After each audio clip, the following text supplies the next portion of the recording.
We're down on the beach, Sinclair Bay. It's amazing, massive white beach. Nobody on it. Incredible dunes, beautiful dunes covered in this marram grass that's like green hair that's waving in the wind. There's so much wind, but it's behind us, and we're just joking that it's pushing us all the way to John O'Groats. But it's an amazing day. Gosh, the sky is blue and the sea is amazing, and we have one more challenge, which is a river, which we may have to ford. So that's our next challenge today. But for the moment, we're just enjoying being blown along by this wind. And all the sand is, it looks like we're in Lawrence of Arabia. All the sand is like blowing off in front of us. It's very dramatic. Welcome to The Detour, a special podcast series where I share my incredible journey walking 900 miles from Land's End to John O'Groats to raise funds for Dementia Adventure. I'm Harriet Thomas, and you can follow my adventures by visiting detour.uk. That's DTOUR.uk. You can support me and Dementia Adventure by donating £5 by texting DA5 to 70711. So just text DA5 to 70711 to donate £5. The Detour podcast is proudly sponsored by Max Adventure. That's MACS for Max. Max Adventure specialise in self-guided walking and cycling holidays for independent, active people who don't want to be part of the crowd or restricted by set dates and schedules. They encourage you to go at your own pace whilst they support you with all of the routes and logistics for a worry-free adventure. Oh my gosh, this is it! The moment I've been walking towards for so long. Finally reaching John O'Groats. It's almost surreal. What a journey it's been. I have come so far, not just in miles, but in all the connections that I've made and everything I've learned along the way since that very first step on August the 1st. So this is day one of my Land's End to John O'Groats trip, and I'm so blessed to have the most gorgeous weather for walking in. I'm walking along a beautiful path between Sennan and St Just, and there are flowers everywhere, heather, dandelions, bracken, and so the air is it smells just faintly scented. It's so delicious, scented with all of these beautiful wildflowers and with a tang of salt. And that beautiful scent is being brought to me on this lovely warm breeze. So I'm really making the most of this day, because apparently we got some bad weather on the way. But right now I'm walking along, breathing in deeply and taking in the scents, the sounds and the sights of this beautiful Cornish path. And now in Scotland, it's just a few more steps until I reach the end. So it's day 87 of the 900-mile detour, which is actually a 1,200-mile detour, just saying.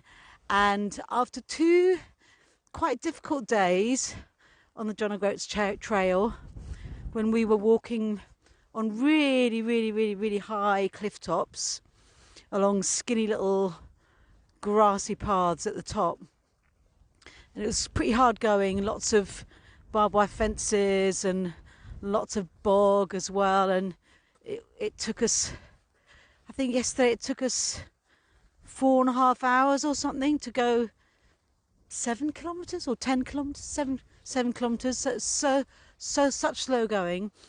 And now today on this section, which is from Wick to Keys, the cliffs are much lower, the paths are better, and now we're down on the shore. So we're walking down this beautiful beach, and we just saw 2 seals sitting on a rock sunbathing, just passing a little stream, because of course there's streams everywhere in Scotland.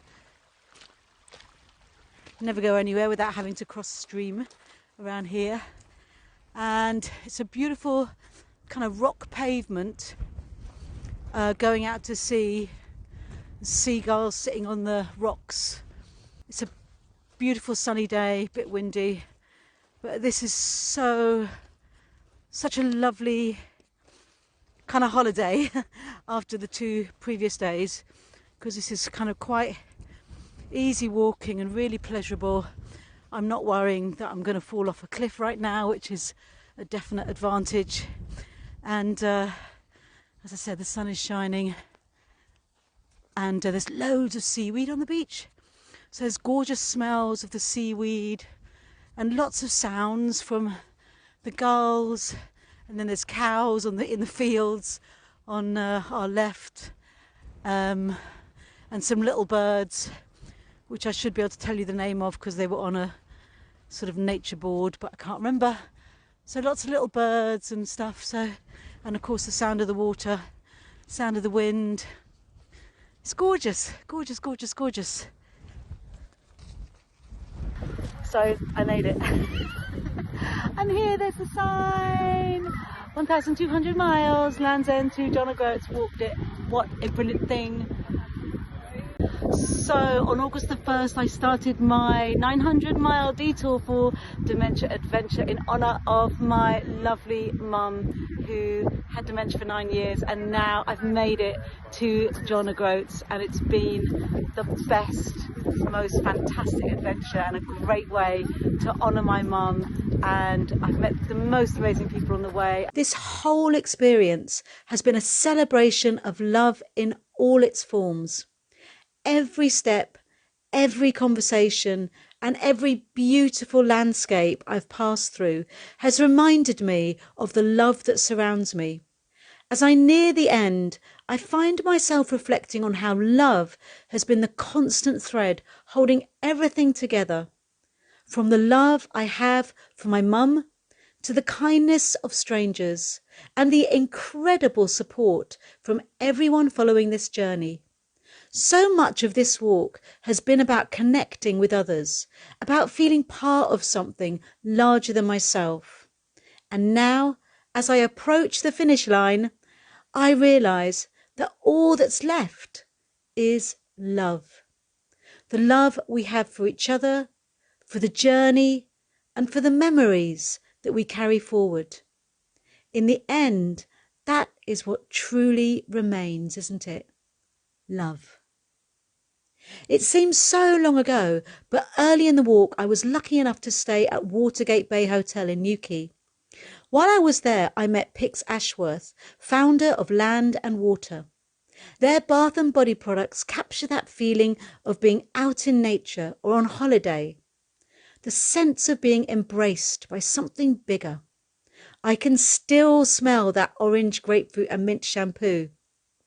Pix reminded me of how deeply our senses are tied to memory and connection, and how it's these small details, the scent of the sea, the warmth of a kind gesture, that keep those we care about close, no matter what. Yes, it's amazing how that sense is so natural, isn't it? How those senses occur to you, and particularly smell. Because smell is of the 5 senses, it's the one, I think it bypasses the, when you smell, it's the one sense that bypasses the thalamus, and it goes straight to your amygdala, which is the most reptilian part of your brain. Right. And of course is responsible for emotion rather than fact or logic. And so you get hit by this wave of emotion before you can process it. You can't tag the aroma as such until the other sort of processes have happened. And so it goes straight to the amygdala. And it's the only sense that does that. And it can be quite disorientating sometimes, can't it? Lovely often, but slightly disorientating that I can't tag that aroma. Where was it? I know that smell. And you get a sort of emotional feeling throughout you, yet you can't apply logic to it. Have a listen to these lovely words that Pix sent over to celebrate the end of my journey and share why she felt so inspired to support both me and Dementia Adventure. Harriet, you're over the line. I just want to take you back to summer 2023, which is when Land and Water first met Dementia Adventure. We've been an advocate since then, since we first met the head of Adventures. We felt an instant connection, sharing the belief that spending time outdoors, immersed in nature, is intrinsic to our physical, emotional and mental well-being. So when we heard about the detour with you, planning to walk and inspiring 900 miles to raise awareness and funds for the charity, we were super eager to support. However, as much as we already admired you for your motivations and passion, we were not prepared for the incredible energy, both physically and mentally, that you have literally poured into the last 3 months. We have stood in awe, cheering from the sidelines, and we are utterly thrilled for you and Dementia Adventure, that all your amazing passion and endless warmth has been so well received. Harriet, we salute you. This is starting to get emotional. Thank you, Pix. This journey may have been a solo adventure, but I never felt alone. I'm so grateful to have met incredible people along the way, like Fons, who's been a true partner in these final, most challenging stretches. Fons joined me after we crossed paths, and knowing the terrain ahead was steep and sometimes daunting, he offered to walk with me up to John O'Groats. His calm energy and steady presence became the exact support I needed to face the crumbling cliff edges and tricky paths. In fact, I adjusted my walking days just so that we could tackle this section together. He's been an amazing foil to my moments of panic, helping me to stay grounded and confident. So it's day 0 of a normal life. So I'm in Thurso, got to John O'Groats yesterday, and I've just said goodbye to Fons. He's got on the bus to Inverness, where he's going to go and get his flight back to the Netherlands, and that was very emotional. We were both in tears. You get very, very close when you're walking with people. You're kind of with each other for so long, and it's a difficult walk, John O'Groats Trail, so there were lots of decisions we made together, lots of barbed wire fences we climbed together, lots of cliffs we teetered over. It was such a shared experience. I was so lucky to have Fons with me as a companion and as a safety net and as a friend. Really, really sad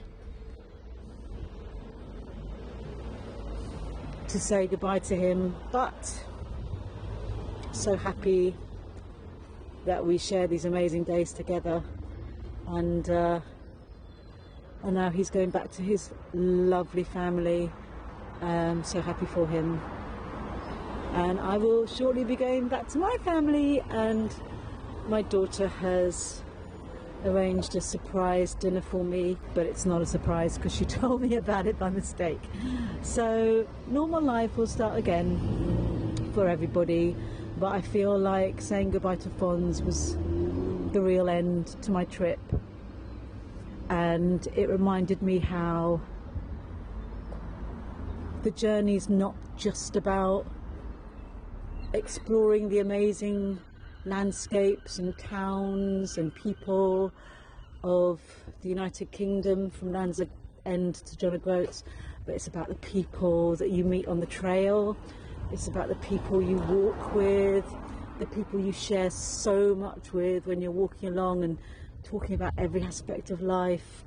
It's a very, very special bond you can have on the road with a fellow traveller. So I guess when people say,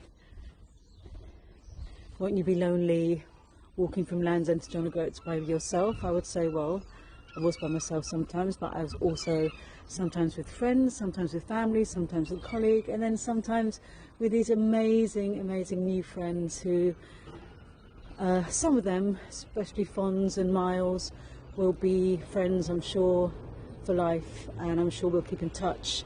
And yeah, that's the magic of being on the road. That's the magic of hiking. That's the magic of through trekking. And I'm really looking forward to my next one. As we've heard throughout this series, making connections, having support and sharing experiences with friends are essential for our mental and physical well-being, especially when living with dementia or caring for somebody who is. And if there's one thing that has brought a smile to my face and a spring to my step throughout this walk, it has been food, glorious food. From hearty breakfasts to unexpected treats, food became its own kind of support along the way. Let's take a little detour through some of those delicious moments. About the first thing I saw was this little Italian delicatessen, and I have just had the best latte and the best apricot croissant you could imagine, and I am feeling very chipper. So I'm setting off today, having had my coffee and a bacon and egg. I'm feeling very full of the joys of spring or summer. I've just left Heartland, where I had a slap up breakfast with scrambled eggs and sausages and toast and strawberry jam and 2 lattes. Really lovely. This is why I'm always so late to start. I like to find a cafe where I can have a really nice breakfast. I was a little bit tired and I didn't go into town to get some dinner, so I didn't really have any dinner last night. Woke up starving. Luckily there's a spa in Pendine, and 6:30 I woke up and I've walked down there, and I've now had my morning coffee. I'm feeling pretty awake. I've got a bag full of goodies to eat, and looking forward to an amazing walk. This boy was selling flapjacks and I bought a flapjack, which I've just eaten, and I think that will give me enough energy to get past this jungle and to reach St Ives. When I got finally my tent set up and I was lying in bed, I was like, oh, I never want to see the coastal path again. I don't care if I ever see the sea again. But my main point is to say, even though I was very tired and a bit despondent yesterday, now that I've had my coffee and I've started walking properly and I've seen the sea, I've got that wonderful feeling of inspiration and happiness again, and that's really what being outside always brings me. It's amazing how food has such an impact on our mood and emotions, and how certain meals and flavours stay tied to our memories. This is something I spoke to Dr. Raja about when he joined me back in August to celebrate my birthday as we walked into Wales. Dr. Raja is a consultant specialising in old age psychiatry, and he's been part of my support crew throughout this journey, helping me understand dementia on a deeper level. So when we go through an experience, obviously we store the experience as an episode of our life, but we also store the memory as an emotional experience. So sometimes when there are cues similar to which we might have experienced in the past, then that kind of emotion will come back, whether it's positive or negative. And that's why a lot of people with, for example, post-traumatic stress disorder will suffer with intense anxiety, because there might be a tiny cue that would flood them with the kind of emotional trauma that they've had in the past. So the same applies to everyone. There's a part of the brain called this limbic cortex, which is very essential for us to have basic biological activity, but incredibly linked to emotions. And when that goes on an overdrive, then it kind of almost cuts off the frontal part of the brain from working. And that's why when we get very emotional, it'll be very hard for us to think as The clearly as red we would mist. have. Is Yeah, that what exactly. I think what's interesting is that we think about this, about the negative connotations of this, because you mentioned post-traumatic stress disorder, and how it can bypass maybe what you might call the more rational part of the brain that might stop you doing X, Y, Z. But what's interesting is that it seems it can also work in a positive way. Absolutely. I mean, we tend to take happy memories for granted. Yeah. And we don't tend to emphasize a lot on them, and I think we should do that. I had an example where it was part of some kind of dinner party, I think. But we were all asked to choose things from a table to put into the bread that we were going to bake ourselves. And I kind of noticed cardamom, and then I took it and then I inhaled it, and it kind of gave me the rich experience of my paternal grandmother, who used to use cardamom while making a lot of sweet dishes. She's died a long time ago, but that was a thing that I could relate to. The happy moments of my childhood, going along with my grandmother to buy things to cook, or she would be cooking and I'll be playing around, and I could inhale the fragrance of cardamom coming out of her cooking, and that made me feel very happy. So I think I think it's very important for us to focus on the kind of emotional aspects of positive nature, as much as sometimes, yes, it's inevitable that we will be drawn into some of the difficult emotions that we've had through our lives. Dr. Raja was also at Lord's Cricket Ground for a Dementia Inclusive Day. It's an initiative that Dementia Adventure and Middlesex County Cricket Club are working on, where people living with dementia and a companion can go along and enjoy a special day at Lord's Cricket Ground together. It's a brilliant way to bring people together across generations and cultures, and it's particularly appealing to men. I think sports makes people think about some of those very beautiful memories that they've had, whether it's about victory of their team that they support or that they've played in, or even the kind of loss that they kind of talk about until the cows come home. So I think giving people that ability to reminisce about some of those very important life events that they have come across just makes it very pleasurable for us to hear, but also more importantly for them to feel that they are here in the present, but being that kind of transitory point where they pass on the baton to us to continue having those very memorable conversations. And that is very important, because we need to bring out the person behind the dementia, and sports offers that. And cricket, because it's got this, especially test match at the county level, it gives you the opportunity to dip in, dip out, because people with dementia do struggle to keep their concentration going. It just offers them the idea that, oh, well, I'll be here for 5 minutes and then drift off and then come back again into it.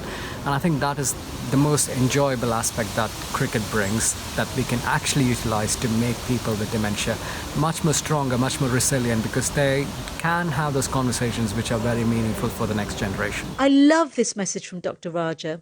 I agree. Let's keep fighting the good fight together.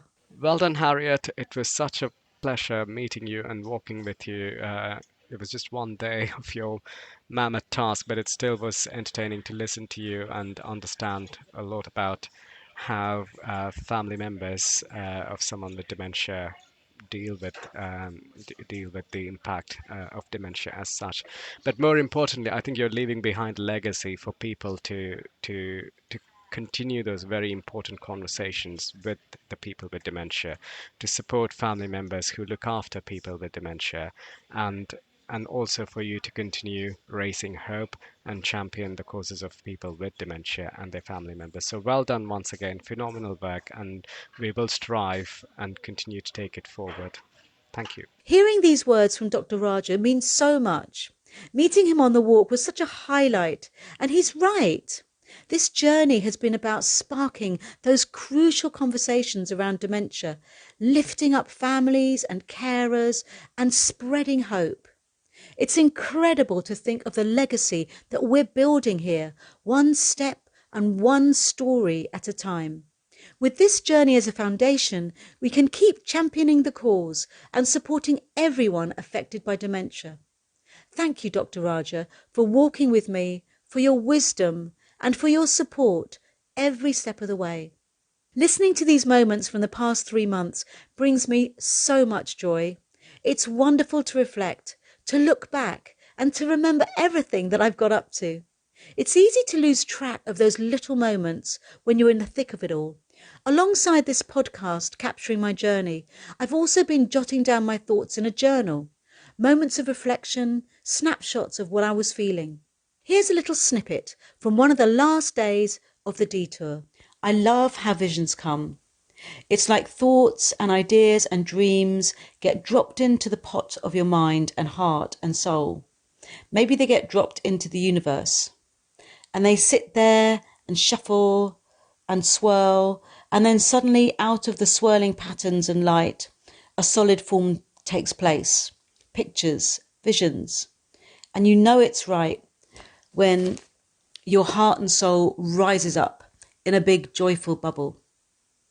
So now I kind of have a plan, more exploring the world on foot. In 2025, walking through France and Spain to join Claire on the Camino Portugues, walking through the Hebridean Islands, Orkney and Shetland. It was visiting Neil and Lucy that really helped this one materialise, because Neil showed me the Walk Highland website with all the Scottish walking routes, and I totally have loved being in Scotland since I arrived here. Buying a house in Shropshire, creating food and energy self-sufficiency, volunteering for a dementia hub, having a wonderful network of friends, old and new, creating a space where my friends and family can experience peace, love, joy, and a life connected to nature. What I love is how this vision has been inspired and guided by so many people I've met, by friends and by family.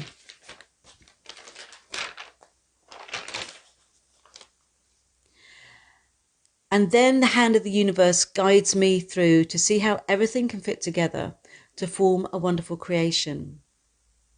Even this walk has been so influenced by friends. If it wasn't for Jodie, I would not have made the connection to Dementia Adventure, and I wouldn't have discovered what has been a rich seam of exploration and joy on this walk. Everything is interconnected, and we are all one.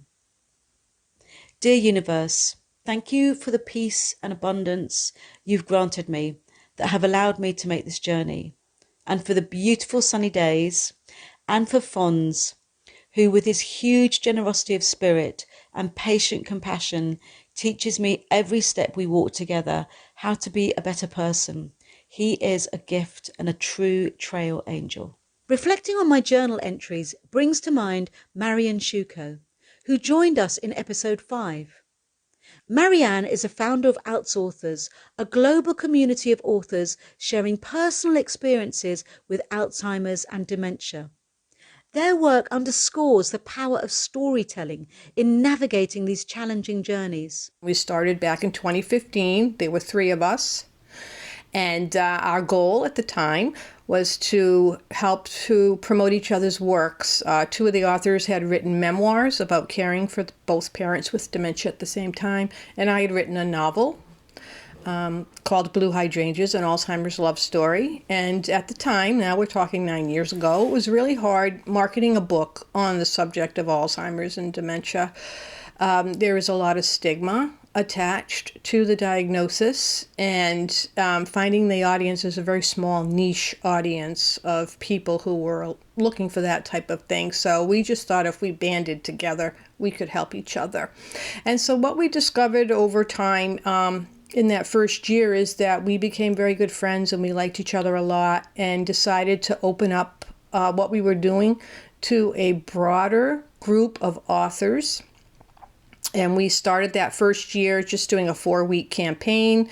We wanted to get 5 books a week for the month of June, which is Alzheimer's and Brain Awareness Month. We were looking for 20 books, and we would feature a new book each day on our blog. We started a blog, and at the end of the month we had more books. We ran out of time, so we just decided, let's keep this going. The simplest thing to do is to keep a journal, and you don't have to share it or publish it with anyone, but to keep it for yourself, especially if you're like there on a daily basis, a witness. If you're bearing witness to the situation in its entirety, then you will have something that you can share with other family members so that they know what happened to that person, whoever it was.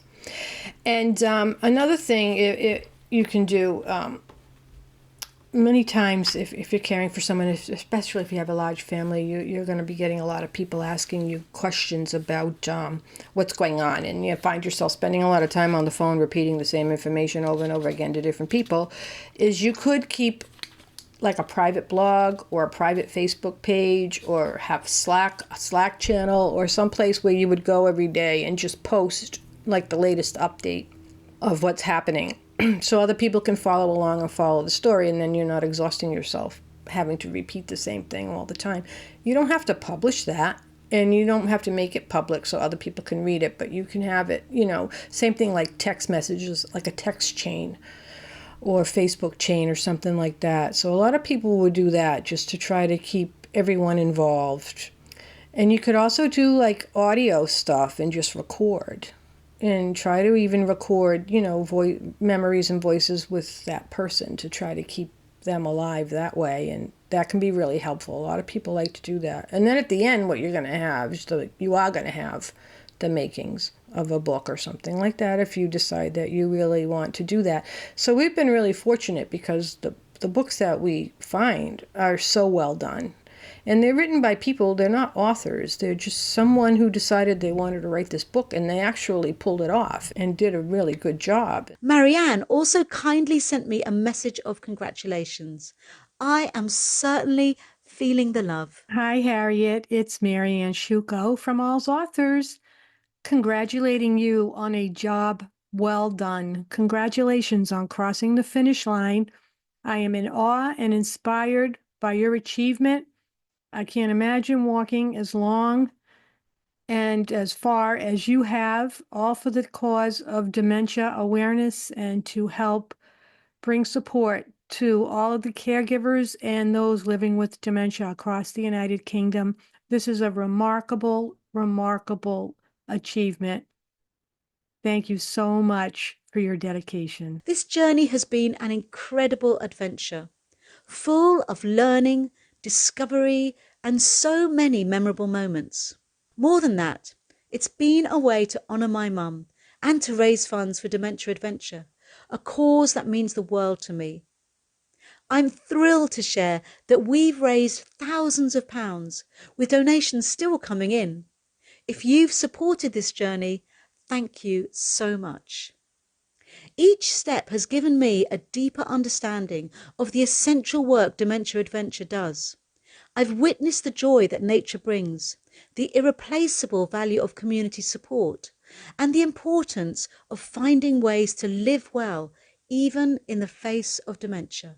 Just a few weeks ago, I had the privilege of spending time with the charity's husband and wife co-founders, Neil Mapes and Lucy Harding, who now live in Scotland. They welcomed me with warmth, delicious food, and even a kitchen hair dye session, courtesy of Lucy. I now have a pink streak in my hair. As they shared the story behind Dementia Adventure, I was deeply inspired by their dedication and the heart behind this incredible organisation that they continue to support as volunteers. I think there's a lot of good things that are happening with organisations across the UK now that just weren't in place 15, 20 years ago. There's a lot. I think that's the one thing that I'm proud about. We're proud about a lot of things to do with Dementia Adventure, but we emerged at a time when people were starting to discuss this concept of living well with dementia, and there's a lot of organisations that now exist in the dementia sector that just didn't exist, which is a healthy thing. It's a very different landscape. Yeah, and the big organisations are still doing great things in different ways, but I think the Scottish Dementia Working Group was ahead of its time. I think a lot of innovations... is that a governmental group? No, they're a self-led group. In order to be a member, you have to have dementia. Nothing about me without me. Which is a neat way of making sure that professionals can't take over. Nothing about me without me. That is so good. It's cool, isn't it? But the folks that set up and continue to run Scottish Dementia Working Group were really at the forefront of dementia activism and campaigning for themselves rather than professionals and organisations doing that for them in a way that doesn't quite get it right. And there's been a lot of examples of that in Scotland. I know one lady in particular, Agnes Houston, she did a really brilliant research project around the senses and how dementia can affect sight and vision and hearing, and so she self-led this with support obviously from academics, but she essentially drove and led this sensory perception research. She went out and did interviews with people in the way that you are today, and people were talking about like the sensory perception of showers, for example, and she's on camera talking about this research, and you can read it. She found that there was a commonality amongst people with dementia that found the water from a shower really sharp on the skin, and so it was like daggers on the skin, she describes it. Wow. Which when I think back of the stories that folks would say, I can't get my mum in the shower, she's filthy, I can't manage, and they would be into this huge conflict around personal care issues and hygiene and these sorts of things. But Agnes uncovered a possible explanation for that. If the water's feeling like daggers, if your skin is ultra sensitive and the way that the brain is interpreting those signals has changed, then quite clearly you're not going to be keen to get in the shower. Right. So you'd be better off having a bath or a sink wash or a flannel wash or some other form of personal care. So it's that sort of example with the folks. Scotland seems to have, as a culture, has a lot of innovation, a lot of historical Victorian innovation. I think there's been a lot of great things that have come out of the Scottish Dementia Working Group in particular. That feels different from other countries. I'm not sure. I think there are equivalents now, but it's been going a very long time, and it was certainly ahead of its time. And what about the sort of governmental level in the UK? How does government or the government or the NHS, how does that all dovetail with what's happening in the charitable sector or the... Ask us an easy one. In a way, it's an easy question, although it isn't. The problem that we've got is that the charities that are doing the vast majority of the heavy lifting are completely underfunded. Research is underfunded. The carers that do the bulk of the actual caring activity, whether that being at home or in daycare or in residential care, are completely undervalued and underpaid. The organisations that are supporting them have got financial models that just don't add up. And it's partly because we don't really value older people. It's partly because we don't really want to acknowledge the scale of the problem, because it's too scary for the governments to financially deal with. They're sticking their head in the sand. I mean, there's this awful statistic, isn't it, that dementia costs the country more than education or whatever. It's like the third most expensive thing, or because you're adding up the cost of all the unpaid carers, and all of the volunteers that work for charities. If you look at care home providers particularly, they've had sort of standstill funding for many years, and that with the inflation and the cost of running the business going up, it just doesn't make sense. So it's something that's tried. Various different commissions and policy things have tried to change things, and have offered solutions as to what to do, but it takes a long-term plan that doesn't suit short-term government politics. That's a huge issue. And at the same time, it is only a relatively small percentage of the people that are actually living with dementia. Right. So that's the other consideration. The conversation around dementia quite often and has just now gravitated towards care homes, but they are still the minority.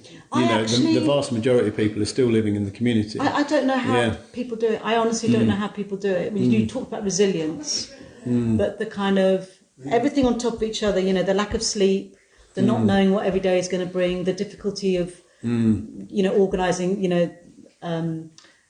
getting washed, getting dressed, the basics, the emotional, the trauma of your loved one changing. I mean, and of course, a lot of carers themselves will be elderly.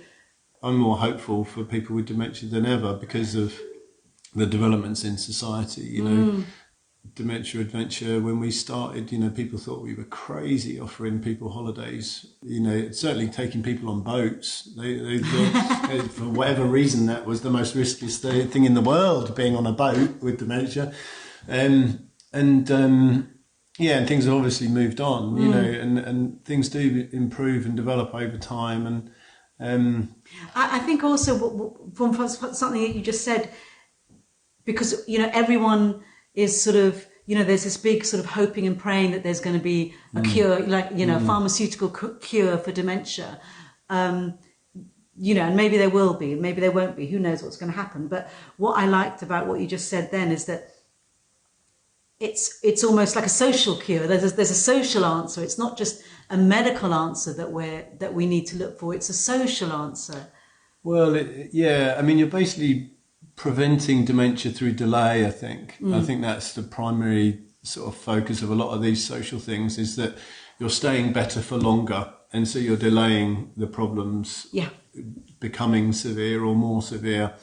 I think they are going to start solving some types of dementia in the same way that cancers. If you look at cancer, a lot of cancers years ago, and when people think about cancer previously, they just thought about cancer, the big C. Yeah. And actually what we've now got is a much nuanced understanding of cancer, and that some cancers are highly treatable and really high success rates of recovery and treatment, and others less so. And I think different types of dementia are going to go through the same journey. You're going to start to see really effective treatments for different types of dementia, and there's going to be time and energy put into those. And then, but that won't happen without, research funding and a change in the landscape of research funding for dementia. But in the same way that it has for cancer, huge amounts of funding has gone into cancer and it's driven results, and that will happen with dementia. But it does need a landscape scale change in terms of the funding that's going to dementia funding for research. But that is where the hope comes from, is that you will start to see effective treatments for different types of dementia. But at the same time, you've got all those lifestyle things that you can do to keep you well, and to prevent things as best you can for to stay as well for as long as possible. And I think the Dementia Adventure and the concept of outdoor activity generally, even if you're not on a holiday, has really good research evidence behind it. It does you good, it does you good to get out into the park or the beach or whatever. It's just a matter of having that circle of support around you that enables you to do that. I really learnt a lot from Neil and Lucy. They have so much energy. Listen to this lovely message. Hi Harriet, hi Dementia Adventure, it's Neil here. And Lucy, hello. Well done on your amazing walk and your amazing fundraising efforts for Dementia Adventure, walking all the way from Land's End to John O'Groats. Harriet, you are amazing. Well done. Hats off to you. We had a brilliant time hosting you here in Nairn, sending all of our love and all of our greetings for you, and congratulations in reaching your goal. And an amazing job with everybody at Dementia Adventure supporting the fundraising, which is just so desperately needed so that more folks can have adventure and holidays and all kinds of wonderful experiences in their lives. You've done a brilliant job. It's been a great team effort. Fantastic. Thank you and well done. On to the next thing. I wonder what your next challenge is. All right. Thanks, guys. Bye. So it's 2 days after I finished the trail. It's the 30th today, and I finished Land's End to John O'Groats on the 28th. I travelled back down from Thurso, which is the northernest tip of Scotland, down to London yesterday by train. And so last night I had dinner with my daughter, my son, and my daughter's husband. So my son asked me, what was the highlight of your trip? And I thought a bit, and I just thought the highlight was really every single day. It was just being in nature outside every single day, starting every single day by walking, feeling the fresh air on my face, being in places where the air is so clean, having a new adventure, seeing new sights. That was my highlight, and the highlight was every single day. I mean, that was what I really sort of carry from my experience. I'm not saying there weren't hard bits. There were every single day my legs were tired. Every single day they were like, how am I going to walk the next few miles? My legs are already tired. And every single day it was fine. So yeah, there were challenges. There was the 2-month mark when I was walking through West Lothian, and it was just along the canals, and it's difficult because it's very much the same every day, and that was, I guess, my low point. But again, just walk through it, and yeah, really my memory is just what a golden time. So people talk to me as if this was my adventure, like I was doing it alone, and I wasn't. There were so many people surrounding me. There was the team from Dementia Adventure, people I met on the path, B&B owners, Airbnb owners, cafe owners, people in restaurants, people I walked with, friends who came to walk with me, family who came to walk with me, people from Dementia Adventure who came to walk with me, friends that I stayed with on my rest days. This was not an adventure I did on my own. I did the walking, yes, but this was definitely a team effort. And that's a lesson that I will always remember, is that whatever plans I have, I'm always having plans, I'm always having dreams, I always have visions of what I want to create. But to make those dreams come true, to really squeeze the juice out of those dreams, to really enact them to their fullest possibility, you need people around you, you need a team. And so I want to give a huge thank you to every single person that was a part of this walk with me. And that includes people listening to this podcast. It includes people who looked at my Instagram posts, who followed my journey through social media, as well as the people I talked to, as well as the people I WhatsApped, as well as the people I just waved to on a passing bus. Every contact has helped this adventure be more than I could possibly have imagined. Do you remember Beth Britton sharing stories about her dad and the small moments they shared? Moments that still mean so much to her, even years later. Their adventures changed over time, but each one was meaningful and important. Beth's dad lived with dementia for 19 years, and after he passed in 2012, she started a blog called D for Dementia to campaign for improvements in dementia care. She was so generous in sharing her stories, and she sent me this kind message. Hi Harriet, huge congratulations on reaching the finish line in your epic trek. It's been fantastic to follow your walk on the Detour podcast and be part of the podcast on the bucket list episode.